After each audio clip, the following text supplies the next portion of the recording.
Before selecting a positioning base, it's important to understand the strengths and weaknesses of both the organization and the competition when creating a positioning strategy.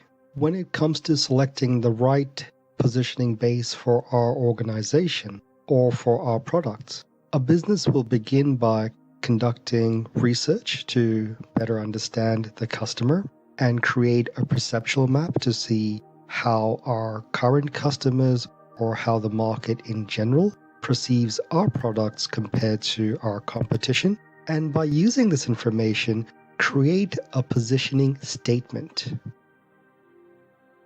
A positioning statement explains the target market for the product, the benefit of the product, and how the product is different than the competitors. When creating a positioning statement, it is important to determine a pain point of the customer. Customers often buy on a want rather than a need impulse. By talking to a customer's pain point, it is often possible to address the need impulse and the want impulse at the same time. If both of these issues can be addressed, then it's easier to overcome objections regarding the product. Companies have different options when it comes to how to position their products. And every company can choose to compete on the same basis or potentially different bases. In today's world, with so much competition, no matter how you realistically position your product, you're going to be facing competition from a few different organizations, often for different reasons, but sometimes for exactly the same. So let's have a look at a few, shall we? The first one is attribute, associating your brand or product with certain characteristics. For example, KFC, finger licking good. A glass and a half in every half pound, Cadbury. And once you pop, you can't stop, Pringles. Now, for each of these companies, they have positioned on the basis of attribute, something that the customer can grab onto. The next one is price and quality, associating your brand or your product with a competitive pricing. Now here we got two different ends of the market. You've got Walmart and Mercedes-Benz. For Walmart, it's about saving money and living better, whereas for Mercedes-Benz, the best or nothing. Now, both of these companies, though different industries, are looking at completely different ends of the market from a price perspective. However, both of them are using price and quality as their positioning base.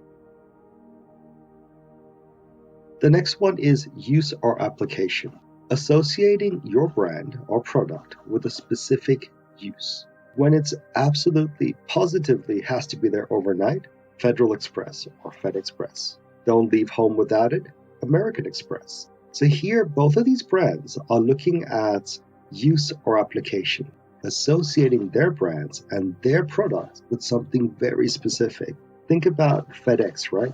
If you want to send something from point A to point B, maybe a letter, maybe a parcel from, say, Melbourne to Sydney, time isn't super critical, use Ozpost. But if time is very, very critical, then you might look at alternative delivery services, in this case, FedEx. Product class. The positioning strategy tends to take a leadership position in the overall market. Statements with the general message of "we are the best in our field" are very common. So for example, Duracell, no battery is stronger, longer. Now, for a company like Duracell, competing against organizations like Energizer or Everready, for them, these are generic products, more or less the same thing, doing the same thing. But the way they have positioned themselves is they are stronger and longer lasting. Hence, product class, hence, they are the leaders in this particular category. The fifth positioning base we're going to look at is product user. Here, approach highlights the user, the ideal or representative target consumer, and suggests that the product is the ideal solution for that type of person and may even contribute to their social self-identity. For example, for Adidas, impossible is nothing. For Coca-Cola, always Coca-Cola. For Pepsi, choice of a new generation. Now, for all three cases here, if you have a look at these brands, they are looking at it from the perspective of our brand is perfect for our customer. And our customer or our consumer is almost elevated by the choices that they've made. Now, the last one that we're going to look at for today is competition. Making consumers think that your brand or product is better than your competition. Now, this is a really interesting strategy to use because it can either isolate or alienate your brand, as in your customers or competitors look at you and go, "Ooh, you're good, but you're not that good." Or it can help to really build a very, very strong brand following. For example, for Apple, everything is easier on a Mac. For Avis Rent-A-Car, we try harder. Avis positions itself as a market leader, while some of its competitors attempt to attract a different market by offering different services. For Subway, Eat Fresh. Now for Subway, they're looking at their competition being fast food, and they're trying to promote that we are, from a competition perspective, healthier and fresher than someone like, say, McDonald's. Whereas for Apple, everything is easier on Mac. Now, this one, yeah, it does hold true for Apple users, but at the same time, if you look at it, Apple actually competes on quite a few of these particular positioning bases. For example, product user, definitely competitor. Product class, probably not, because they're on a different operating system altogether, so they're not really competing against other competition in that respect.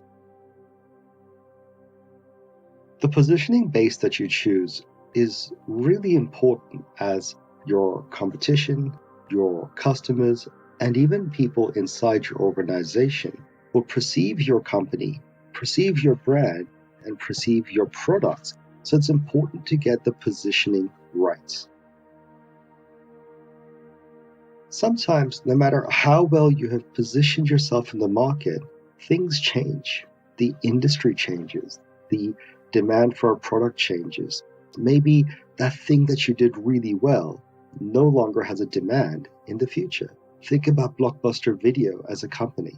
They were everywhere, and they were doing a pretty decent job. But of course, in today's world, we are streaming all of our content. So sometimes you have to reposition your product.